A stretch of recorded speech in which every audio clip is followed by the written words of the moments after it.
All right. So today we're going to talk about credit. Um, One thing for last week, I guess there's some problems with the video comment type thing on the lecture 4. Okay, just to be clear, there's two things going on. One, the homework for lecture 4 was there weren't any questions other than those assigned from the slides themselves, and it was just to examine the banking situation. And then the comments, that was pretty straightforward, but anyway, I'd got a phone call from a student saying that they couldn't access it. So I looked at the stuff, and on my end, the blackboard I see is not exactly the blackboard you see, unfortunately, so it's kind of difficult to assess. But it looked normal. So if people are still having problems, send me an email. So we're talking about credit, assessing, securing credit. So again, credit's like, a freaking superpower. If you can manage it. If you can't, Anyway, I'm not into Marvel movies or any of that, but I don't know why I said superhero. I did like super bad, but not so much super movies. But anyway, it can be hugely powerful. It can enable, a great life, enable you to get the good deals. And I've got more airline miles than I can ever use, basically. I actually have a mortgage. It's a goofy old thing that's with the state of Alaska for a large piece of property, and they don't care how I pay for it. So I put it on a credit card. Why not? They're paying me miles. At some point they're going to, wait a minute, this is silly. We're losing 3.5% on every transaction, but it's convenient for them, it's convenient for me. Anyway, be very careful. Don't just use a credit card blindly if there's two different prices. If there's a cash price and a credit price, then you need to evaluate whether it's worth it. But if it's the same price, I tend to use the credit card. But that's just me. But anyway, that's because I know I can pay it off, and not know I can pay it off. I know I can live within my means, and I think I give you guys credit for the same. There's always going to be times when things go wrong and the rest of it. But that's what you need to strive to do, because if you don't have a credit card, the alternative is you're going to be the one paying exorbitantly high rates for everything, because just the awkwardness to it, paying with cash and checks. Like I've said before, I think in your lifetime, I think checks will go away, at least on the personal level, because they're just weird, awkward artifacts. There may be some sort of debit thing, or maybe, I'm not sure. I'm a huge fan of Venmo. I was really happy when Venmo first came out, because it's so much better than whatever, I guess, what was it, Square or Zelle or something. Turns out it's actually owned by PayPal, so it's the same, whatever. They'll probably adopt the same crummy policies at a certain point. Anyway, types of credit. So installment credit, non-installment credit. So if it's like installment credit where you're buying, say, a car, a house, something like that, there's going to be, fixed payments and generally a lower rate, because it's generally tied to an asset. So they've got collateral. They've got something that, again, it's all about the risk that the lender is enduring. If the lender's, if you're a crummy credit risk and you're buying, you just got an open-ended credit card that you're using at Target or something, they've got no recourse to come there and try and claw back all these pillows and household goods and stuff you bought at Target. But if you've got good credit and you're buying something like a house or a car that if you decide you don't want to make the payments, they just come take it from you, then they're going to give you a fairly low interest rate because they're not experiencing much risk. Anyway, so a non-installment credit would be more like a credit card type thing, where there's not a fixed payment, pay what you want, obviously there's going to be interest and stuff, but it's not tied to a specific item and the rest of that. And then open-ended credit, which isn't too much different. Sometimes people, especially if you get a business, they'll say, we're going to give you a line of credit. Well, spare me. If it's going to be a higher interest rate, I really don't need it. Being in business is tough enough. My God, and when you're trying to pay financing and all that other stuff, whatever. If you've got a successful business, you're in the high tech world, it's 1 out of 10 that survive. And I don't know what it is in restaurants and small spaces, but I try not to get over my skis on any business venture. Sometimes you think you've got the greatest idea ever, and there's just no market demand. Other times you go, oh, this might work, and people are calling you night and day wanting your product. So I feel more comfortable, maybe if I've got some sales, but even so, generally if you can finance it with your existing sales, it might force you to grow a little bit slower, but the benefit of that is the peace of mind and less cost. But anyway, build a good credit score. Yeah, a good credit score will help you. It will get you that lower rate that we're talking about. You represent a lower risk, so they're going to be more apt to give you credit. And, in some places, I guess you flat even couldn't get credit if your credit score is bad enough. Eliminate need for carrying cash or writing checks. Yeah. So some people have even tried to go cashless, But again, they claim it might be discriminatory or whatever else. If nothing else, it's a hassle. I came from my dad always had a pocket full of change, and it was just annoying. You sit there and play with his change, it was just noisy, and I hate having coins in my pocket. Anyway, just each to his own. Plus a big old wad of bills in your back, in your wallet will basically throw your back out. And writing checks is just clumsy. I don't do it. Anyway, disadvantage of using credit, that's on you. And again, I would do this when I was selling horse stuff. I'd sell corral panels and things, and people would want maybe more or something else, and I'd kind of size them up. And I'm not, that mercenary, that devious, but if they were hemming and hawing, I would kind of encourage them to use the credit card, or if it was a fixed price thing, they'd say, oh, can we use the card? And I said, well, yeah, but, I kind of prefer cash. And then so they kind of get the message that I don't want to pay the fee, which I don't. But if they were like thinking about getting a whole bunch more stuff, can we use a card? Oh, sure. Double the order and whatever. And I'd have to pay 3.5% was what Square was charging at the time. And I think that's pretty consistent. But anyway, you can get yourself in a big amount of trouble, large accumulation of debt because you just don't keep track of it. And next thing you know, it's really easy to get a balance on a credit card and can be pretty hard to get rid of it. Credit rights. So this stuff goes way, way back.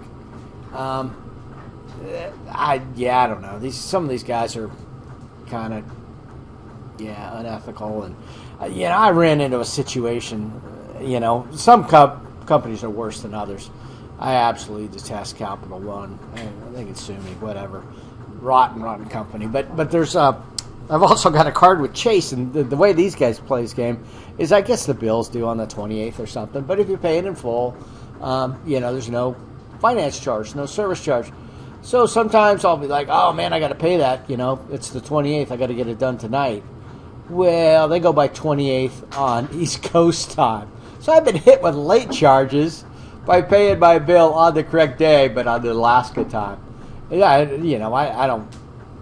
don't take that. I'll cancel the card. So I just call them up. And this last time I called when they did this, I've done it actually twice now, but last time I called up, even in the recording, the little AI thing was smart enough. If this is in reference to your late charge, we can waive that, So they're clearly, and it's a squeaky wheel. I mean, if you're paying a late charge, you probably can talk your way out of it as long as you don't do it on a regular basis. And if you can't, maybe you don't need that credit card. There's lots of competition out there. Get with the other guys.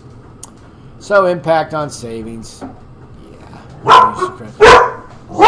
Sorry, got a fox outside. Anyway, so use of credit. I mean, for me, it's more of a quality of life, a convenience thing, and also a chance to get things at a better price. Without a credit card, as I've said, renting a hotel, getting a rental car, doing anything like that, getting on an airplane, I don't know. I don't even know how you do it. So, credit history. Yep. Pay your bills on time. A lot of times, we kind of all need cell phones, and usually that's enough to do it. Now, don't get wrapped up, especially with college students. They'll go after you trying to get you to get American Express card. I actually ended up with one because they were going to charge me for bags on a silly Delta flight, so I took their card. It was still a waste of money, but at least it wasn't as bad as paying for the bags.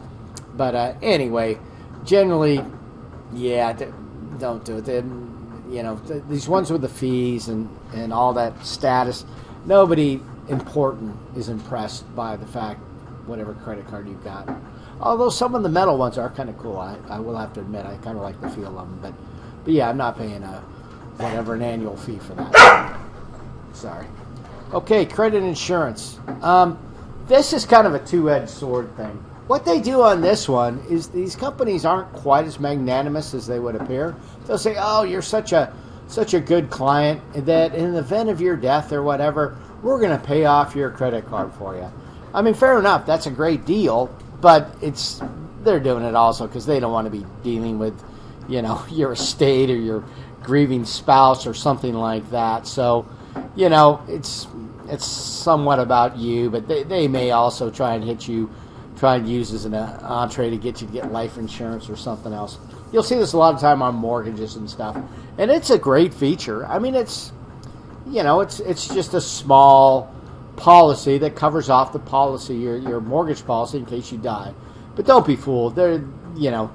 You're in essence paying for it. It's included in the fees, and it's done really for the convenience of the creditor. But you both benefit from it. But I think if the costs are not typically borne by the corporation, they're going to be passed on. Credit bureaus. So the three primary ones. These are the big boys. Kind of, they're private organizations, and they are semi-regulated. What they do is they sell your data. I mean, they were selling data way before Facebook and Google were a thing.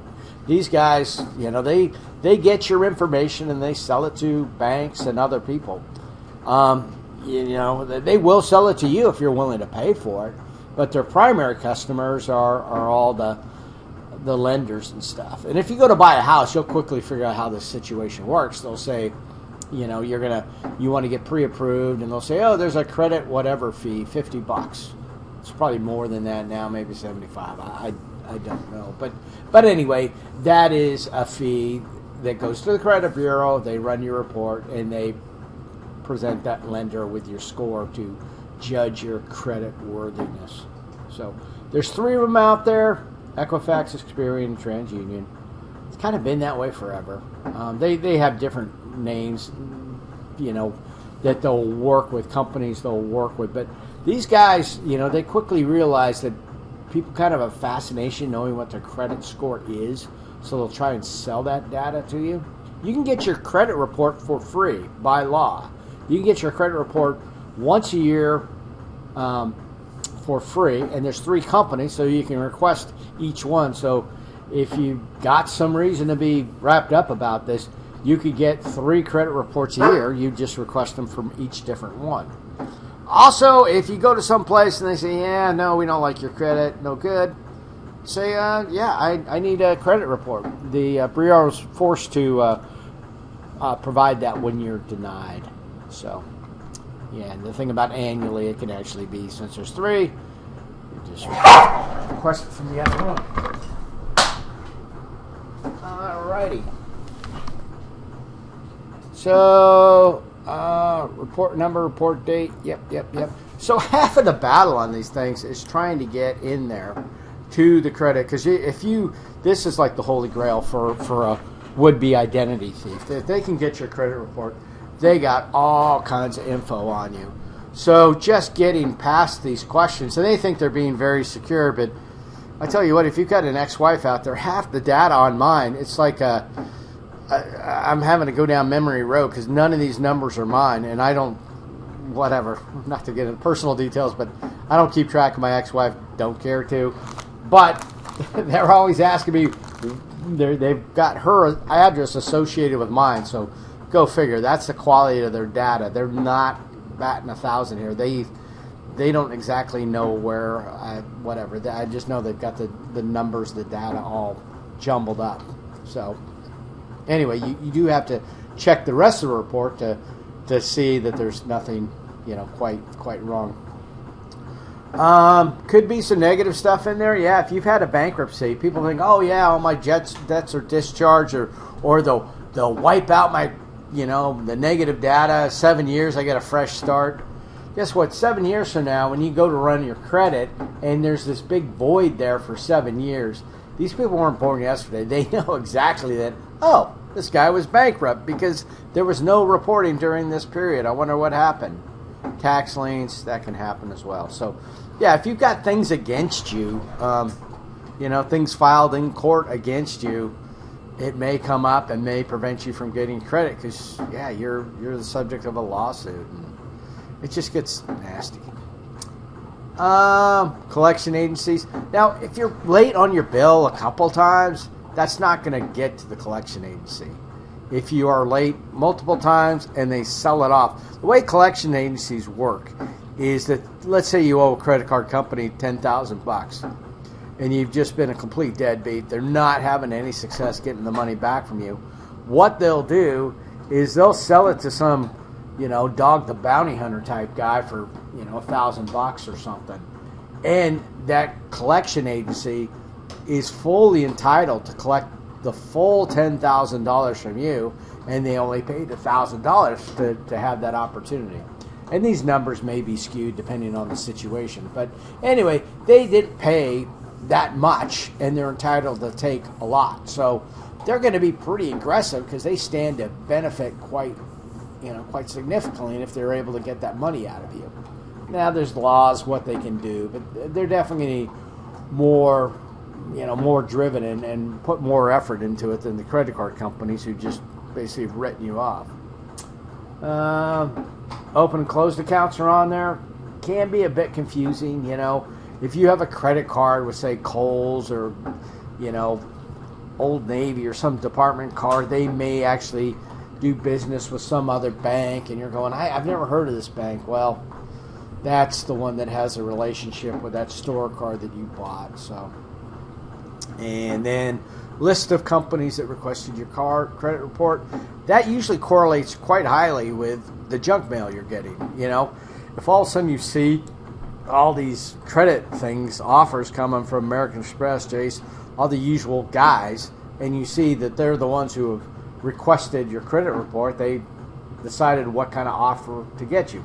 I mean, believe it or not, the caliber of the offer, the incentives to get you, if you're somebody with a great credit score, super low risk, they probably want to have you on board, so they're going to offer you more miles, more whatever, than the schmo who doesn't pay his bills. So, anyway, you get the thing. Now, again, part of the assignment for this week for the homework is to, navigate this whole thing, get in that system, and look at your credit report. But do not send it to me. Do not email it. Just be very careful with it, because it's going to have all kinds of great info on you that somebody could establish a name. So I've had this happen to me before. There was some guy, and I can't remember the place in Oklahoma, but he established a Wells Fargo account in my name. And I used to have a mortgage account with Wells Fargo, which most people do. They buy secondhand loans all the time. And so they thought it was one of my loans. And, it was the most frustrating process ever trying to get rid of this. And it's just, anyway, because you call up and the first thing you want to know, what account, what's your account number? Well, I don't have that account. Well, yes, you do, sir, because you clearly, this is your name, your number. I'm like, I didn't establish it. Well, no, but we need your account. I mean, it just goes round and round. And that's after you spent 20 minutes getting through the great AI-generated call center. Okay. So anyway, lots of data. You're just looking for no negative information, basically. And no, late data. So the score, the higher the better, obviously. We'll look at some of the numbers here. But it can affect the interest rate. There's other things that they take into account on this stuff, too. If you go out, let's say you're going to look at cars, which I've told you don't buy a brand new car. But if you do, you run around, you go to 4 different dealerships, and they want to get you closer to committed. So they're like, well, let's just run the numbers. Talk to our finance guy. If you do that, and you do that at, say, 3 different dealerships throughout the course of the day, your credit score will start to go down, because they see that as, oh, this person's taking out multiple loans all in the same day. They see a lot of activity. They get really nervous. I did this one time when I was buying a tractor, and it was actually a great deal. It was a 2007 big old excavator, and so I wasn't buying new. I wasn't paying any depreciation, but I was getting a loan for it just the same. And I went and just looked at some of the loan options with a couple different banks, and all of a sudden my credit score starts going down. And then my mortgage company sends me a letter saying, hey, we've noticed you've made a bunch of credit inquiries. Are you, in bad financial shape? Do you need a loan from us? Is there something we can do? Because they're concerned about their mortgage, me not being able to pay my mortgage. And they were monitoring my data because I was one of their customers. So how you pay your bills, how much credit? Yeah, if you just let the card sit idly forever, they want people that are going to whatever. I don't know that I don't use the card just to try and get the score up. I use the card a lot, to tell you the truth. But certain cards I have, I just they kind of stay in the drawer. I don't like to carry a bunch.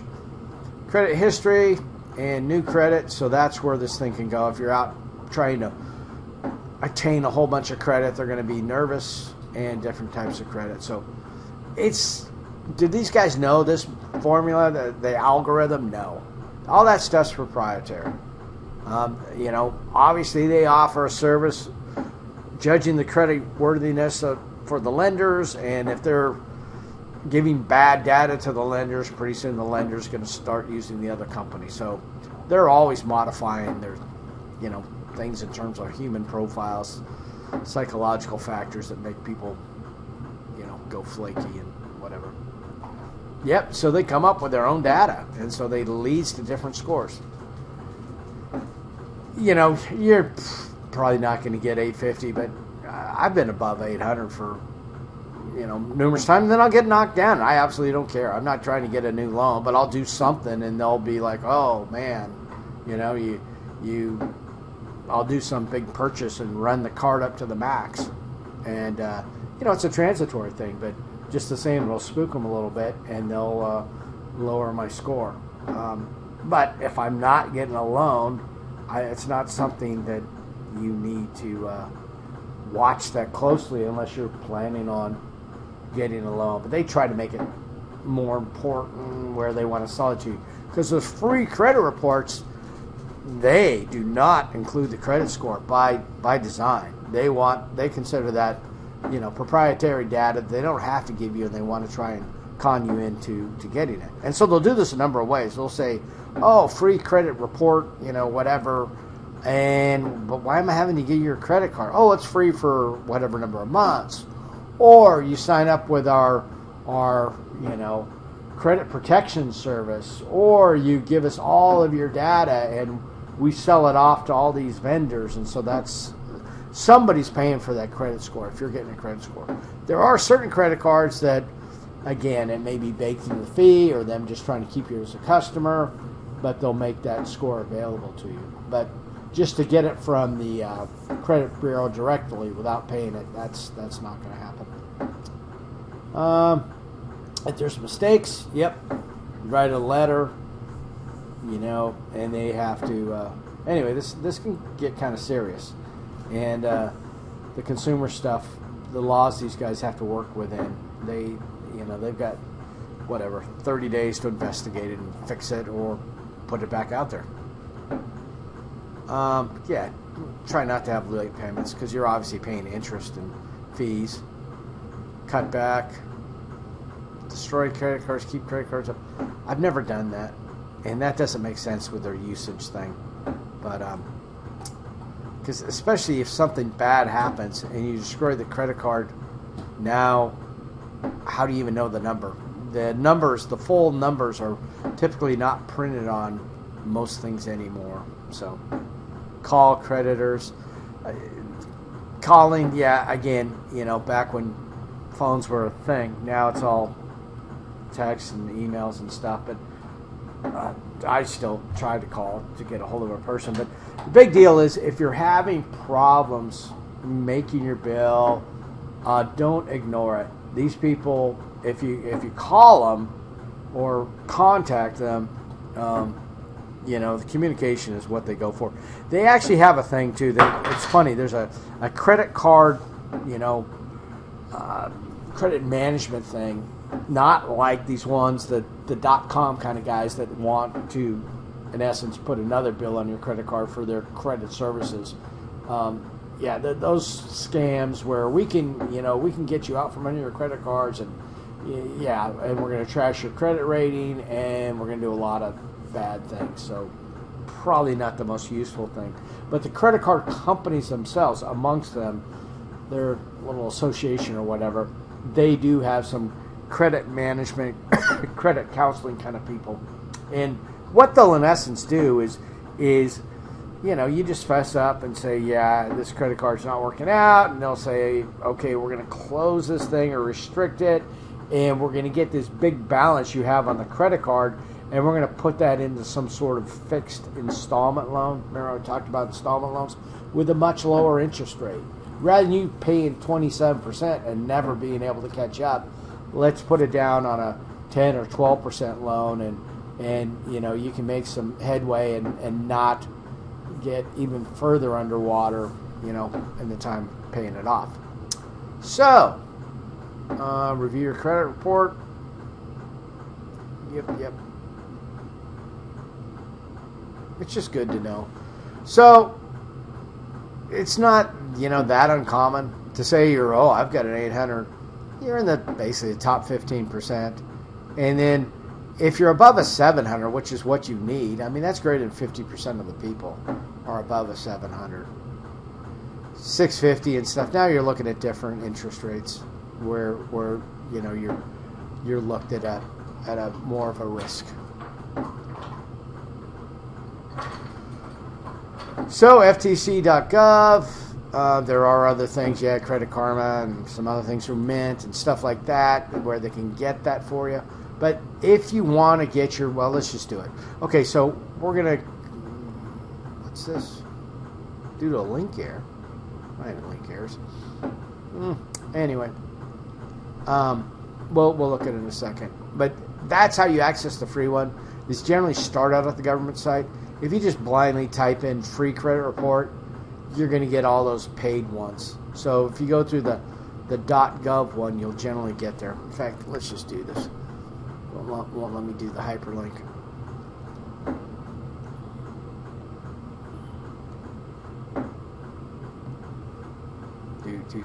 So I was putting this in the slides, but we'll just talk about what we're here.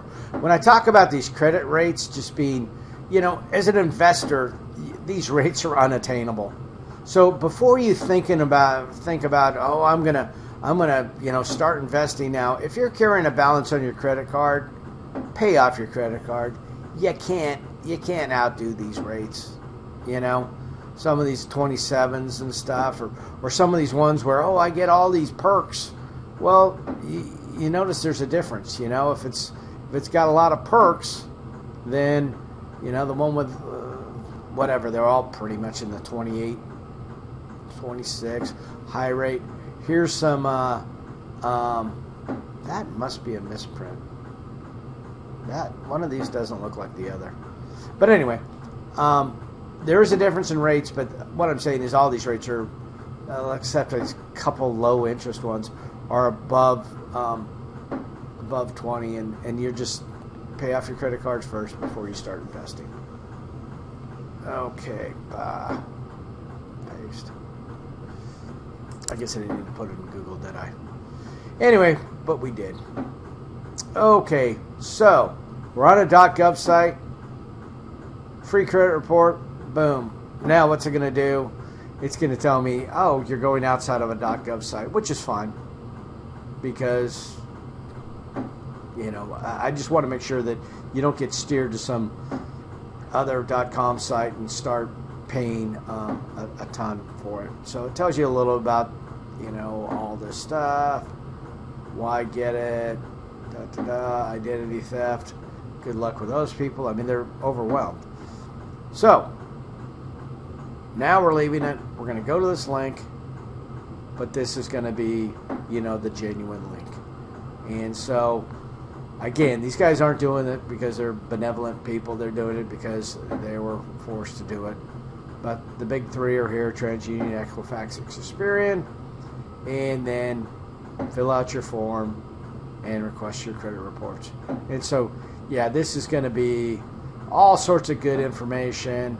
And then they're going to start hammering you with all these challenge questions. And it's not questions, you provided the answers to. It's going to be, what's your association with this thing? What color is this vehicle? Something weird. But hopefully your data is better than mine, because mine is all jumbled up on their site. Trying to get back to it. Come on, bud. Let's go. There we go. So identity theft.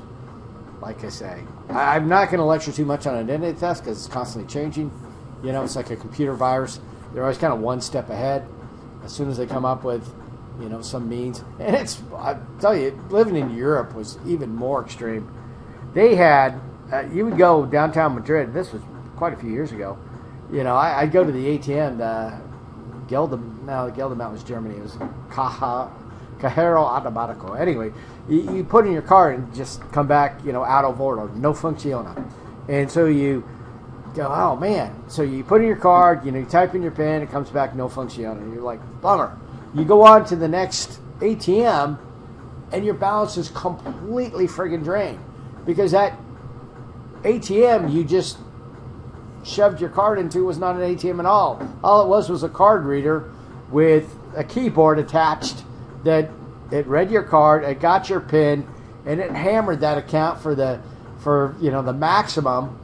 And by the time you get to the next ATM, the money's withdrawn and you're screwed. And it's just, these guys are quick.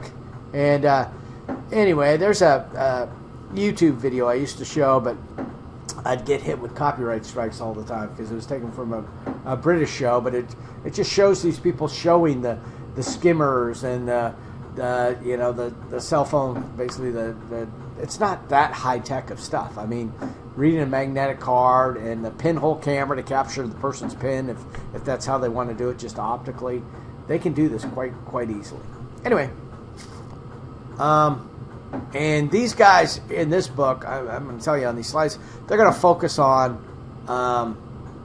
dumpster diving and stuff like that. Most all of it is electronic now. So, yep, lots of problems. Who knows? These are all just ballpark figures. I imagine these numbers are higher, and they are the most frustrating hours listening to that inane music on the waiting when you're trying to get this done. So again, shoulder surfing, dumpster diving, most of it, like I say, is electronic now. Skimming, I've even had this. I've had this happen in our own Eagle River. You give the server your card, they come back, and actually this one time they said, I don't know whether they said they lost the card, but other times they'll skim your card, they'll run your card through a thing before they give it back to you. In addition to paying for the meal. And we know what pretexting, where they're sending you all the bogus messages. Oh, you need to update your Amazon account, or Alaska USA, or I guess it's global, has a real problem with that. Fishing, farming. So anyway, tactics are always evolving. You just have to be very vigilant. If you get a call or you get a email from somebody talking about a credit problem, say, okay, thank you very much, but don't give them your account number or anything else. Then you make the call, originate it, not to the number that they just called from, but to the number that you use, for that business that's on the credit card or whatever. You initiate the call, and you call and ask whether your, card is jacked up or whatever they're claiming. And obviously that will thwart most of these people. My mailbox has been violated. They took my passport. And it delayed the trip one time. And they couldn't find it. And then, about a year later, I got a thing from APD, Anchorage Police Department, saying, we're going to throw away your passport if you don't come down here and claim it. It's been in the lost and found for whatever length of time. I'm like, yeah, there's a police report that said it was stolen or whatever. Protection against identity theft. So, yeah, Social Security number. I could go. When I was in the military, when I first joined the military, they said you needed to ID all of your personal belongings. Put your Social Security number on it, which I did. I still have this ancient stereo. It's really cool. It's a big, huge, tube thing, but it's got my Social Security number on it. So not only would the thief, if they stole it, have my stereo, but they'd also have my social. It's sometimes they don't think things out very well. Shredder, yeah, no. Most of your data, most of your statements and stuff. First off, go paperless for the most part, and yeah, none of this. So anyway, getting kind of dated info on here. Yeah, secured sites. That's been a while since we haven't had secure sites. Personal checks. They do get delivered to your home typically. Anyway, you just have to be very careful. You have to keep up with it. There's, most of these things have already been changed. Everybody gets direct deposit. Yeah. Okay. Theft insurance.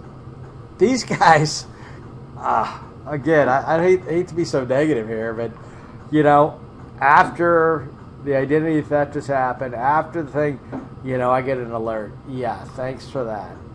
Little late, The horses are well out of the barn. So I guess you can get certain things that will maybe provide a lockdown service, but most of these I've got are in reaction to some identity breach. So they're trying to throw me a bone. Oh, we didn't safeguard your data. It's all out there on the web, but guess what? We're going to give you a free identity theft insurance thing to monitor your credit, which is worth about as much as I paid for it. So, do take immediate action. Yep.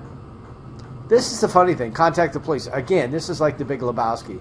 The boys at the crime lab are not going to get on you. They don't care about your rug. They don't care about your identity theft. But for some strange reason, the credit card company, in order to take it serious, they need a police report. And I think you even got to pay for it. I want to say it was like $17 or something. Whatever.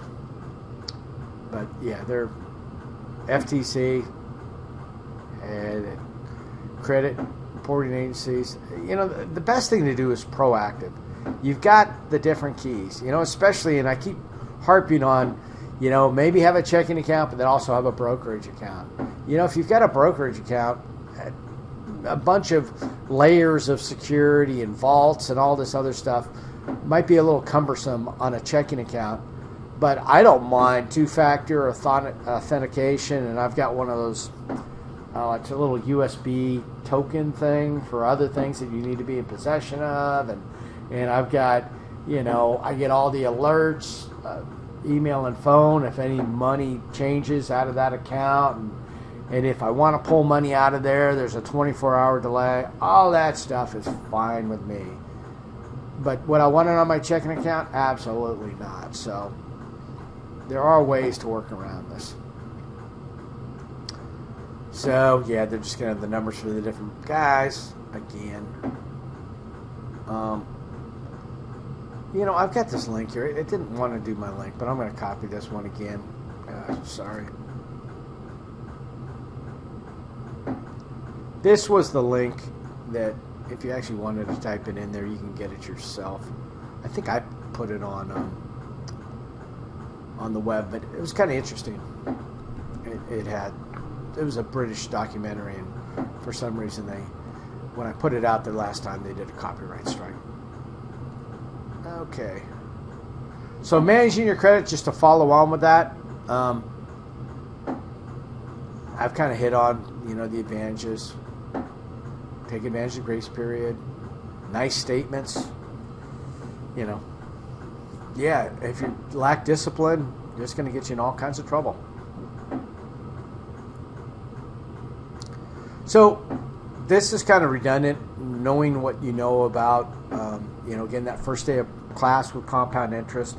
And I showed you how, $500 a month at the end of 65, when you hit age 65, is worth $5 million. Well, you can play that same, and that was at 10% interest.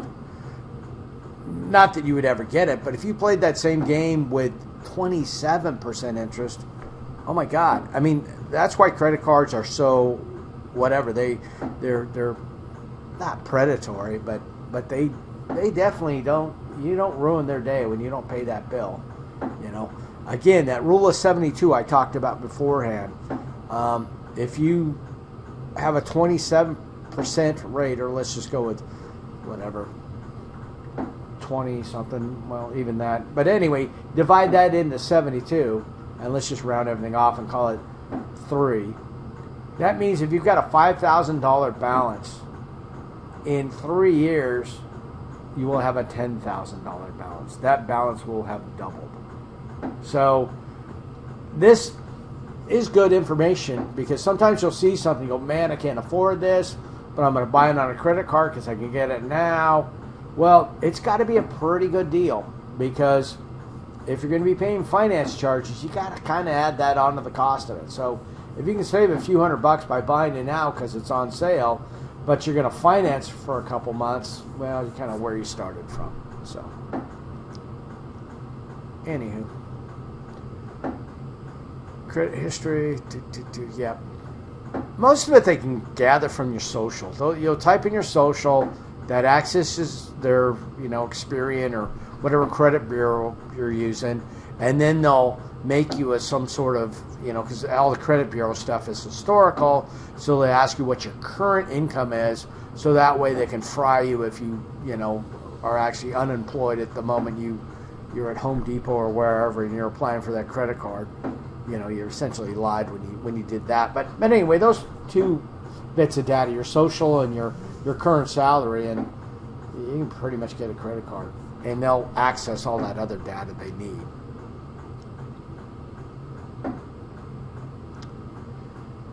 Yep.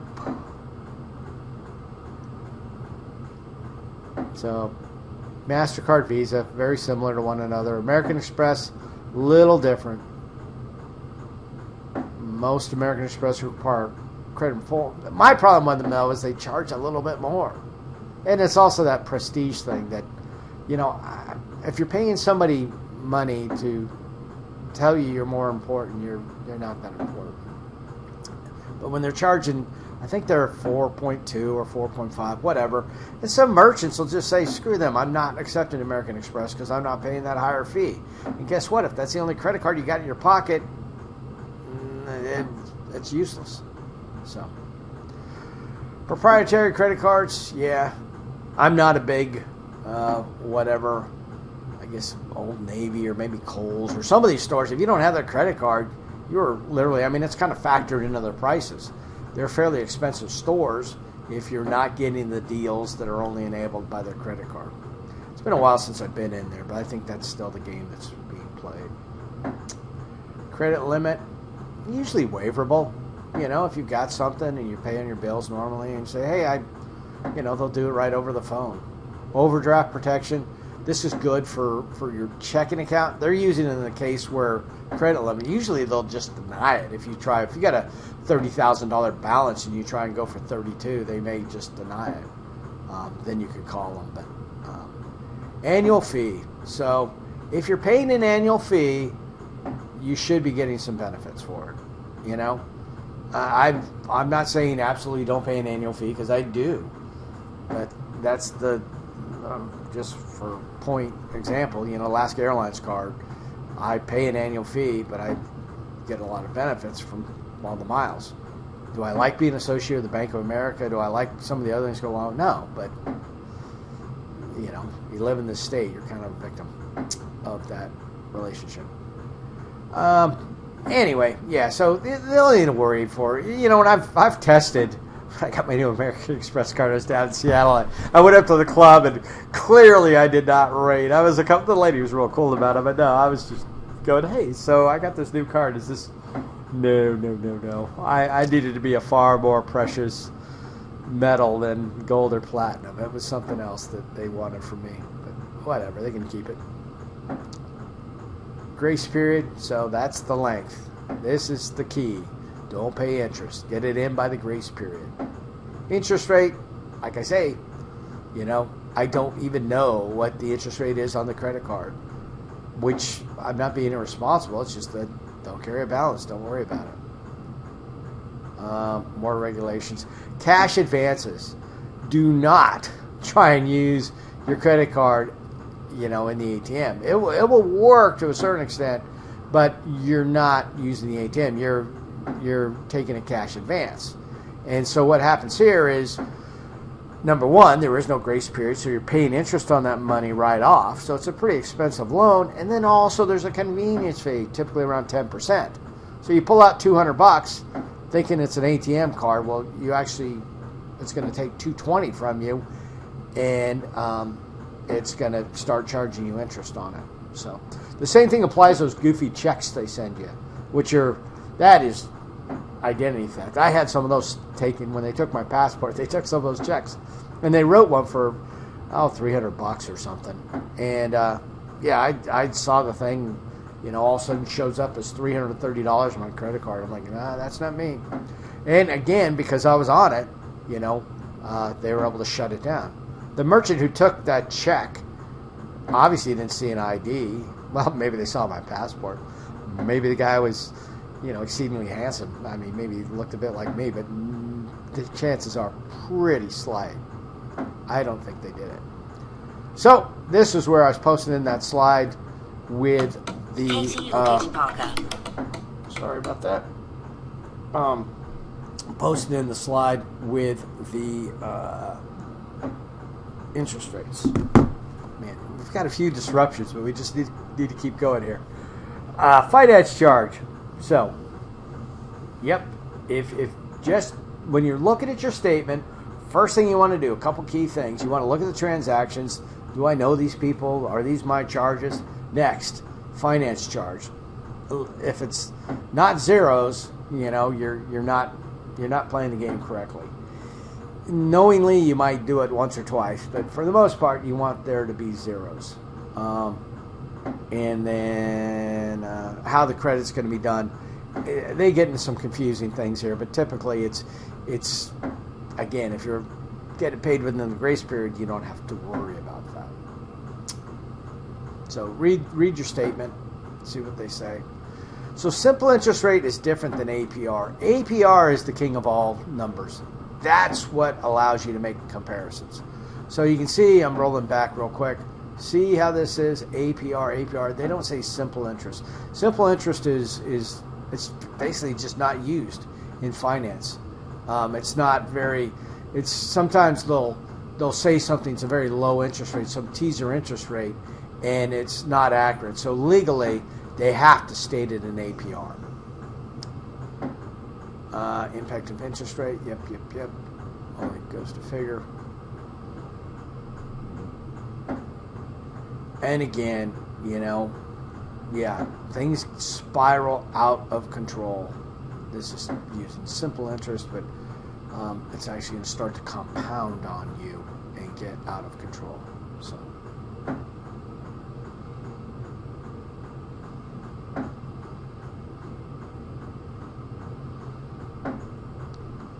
Statements. Yeah. Now you can access these things online continually. And I'll do that a lot of times too.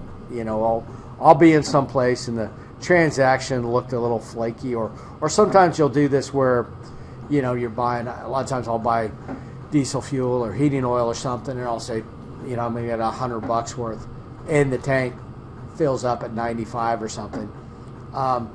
In that case, it will roll back onto the card, but you definitely want to make sure that happens.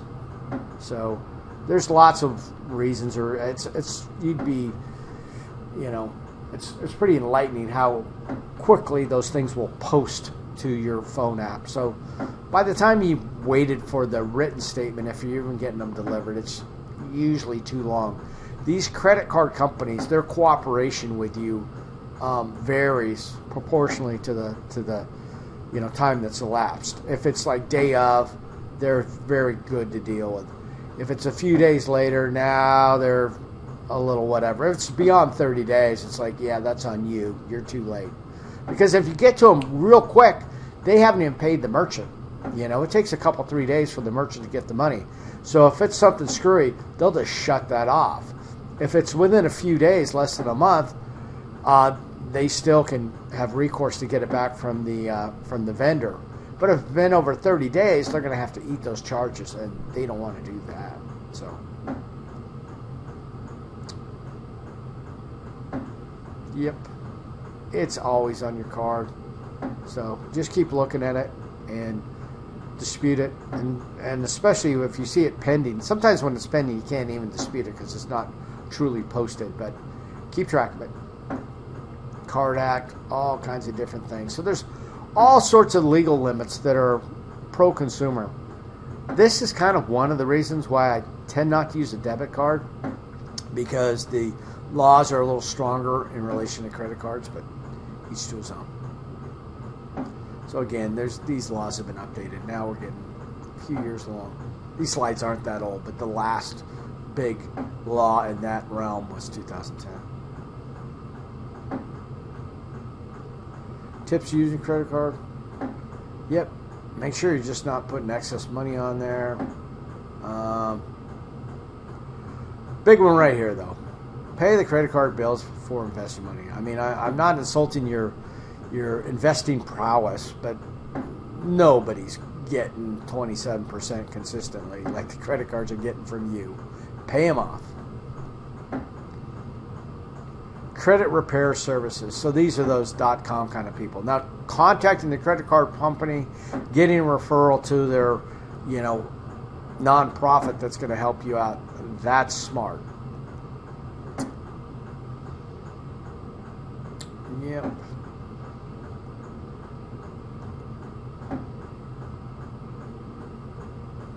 Excessive credit balance.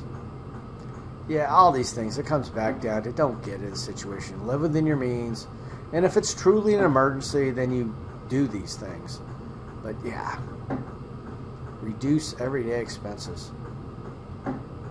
Or just look at your everyday expenses. Needs versus wants.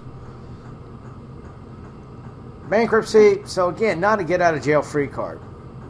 What you do is you go to the court, and the courts are already busy already, and now you're coming in there to say that, yeah, I'm just not good with money, and so I want to make my problem your problem. They'll get a list of what you've got, your assets. You're going to provide them, it's done by the states, but most states, you're going to provide that list, and they're going to decide what your needs and your wants are. If you've got a nice boat or something else, and you want to keep it, they're not going to allow that. I mean, and they're going to, put some restrictions. You're basically coming under them for you're surrendering, some of your rights, I guess would be the correct word, but certainly, anyway. Chapter 13, you may go in there going, I want all these debts discharged. Let's just stiff all these creditors. They get nothing. And the judge may say, no, you got a job. You're going to pay this back. And I've seen this happen. There was a couple doctors. This was down in they were in Pensacola. They bought at the height of the real estate boom. Made this huge investment. They $1.2 million on this penthouse on the top of this nice beachfront property. And they tried to walk away from it and do the whole bankruptcy. And the judge is like, no. Not only is it worth only $200,000 now, but you're going to be paying this thing off. You're not going to. Anyway, so chapter 13 but chapter 13 does have certain benefits. It demonstrates some responsibility and maybe get you back on your feet quicker and maybe actually get access to credit at some point. Chapter 7, but again, I'm not trying to be too judgmental because the majority of people who end up in this situation are from medical debts. So, yeah, if it makes a difference between, somebody's life being whatever and getting in debt, you gotta kind of do the right thing, unfortunately. Yeah, kind of personal decisions. And then, okay, the credit. Retrieve your credit report. Do not turn it in. Personal use. And then this one problem on chapter 6. Let me see if I can get this thing going.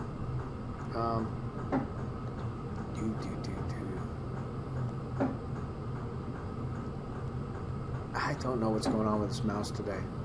Does not want to work. Cash machines are always going to... This is kind of fun. You can check out now with the lecture if we're done, but this isn't that high tech, you know. Well, pickpocketing's gone high tech with the skimming, or cloning as we call it. It's quite an easy system now for the pickpockets and the other grafters, should I say, to use a camera just to clock the number, high tech, and once they've got the card, then it'll be cloned. This is funny. They wait for the customer to finish before they take the equipment out. The DIP team head for the platform and get their hands on the suspects just in time.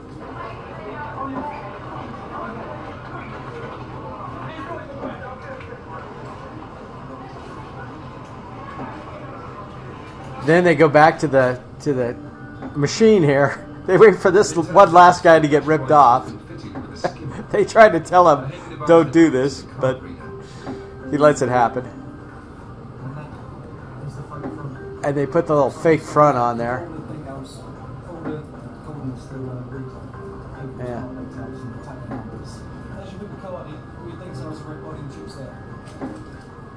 And there's also a secret camera. If you look there, it's a pinhole camera that films people put their pin numbers in. That's pretty funny, huh? Anyway, people change. They you know, things evolve. I'll fast forward here a little bit. This is kind of funny though. Here's this company with this really bad music, but you know, this is where you buy them. Get a hold of those folks. They've got all the different molds for all the different things. They've got their skimmer. Here's the guys with a cell phone, the reader, some sort of Bluetooth connection to the phone, I guess. You'll see them get the credit card.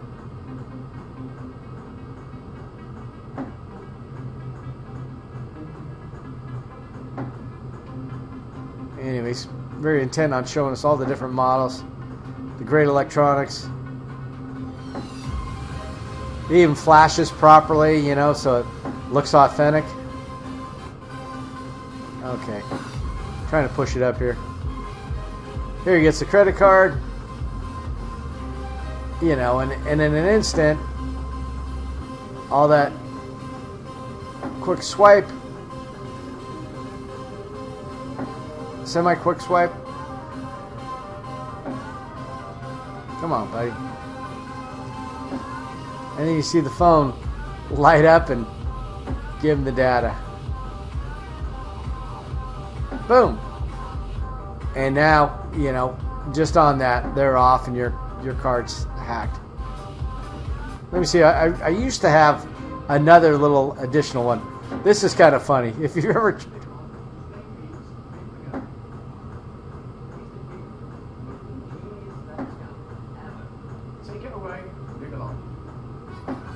The man in the bag scam involves a small person. This isn't necessarily identity theft, but you got to give these guys credit for ingenuity. This coach is packed, full of tourists and all their valuables, which are safely in the hold. Or so they think.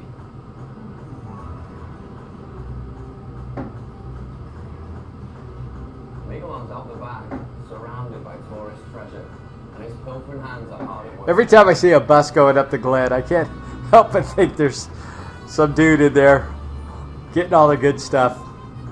Anyway, enough of that. So that's it till next week.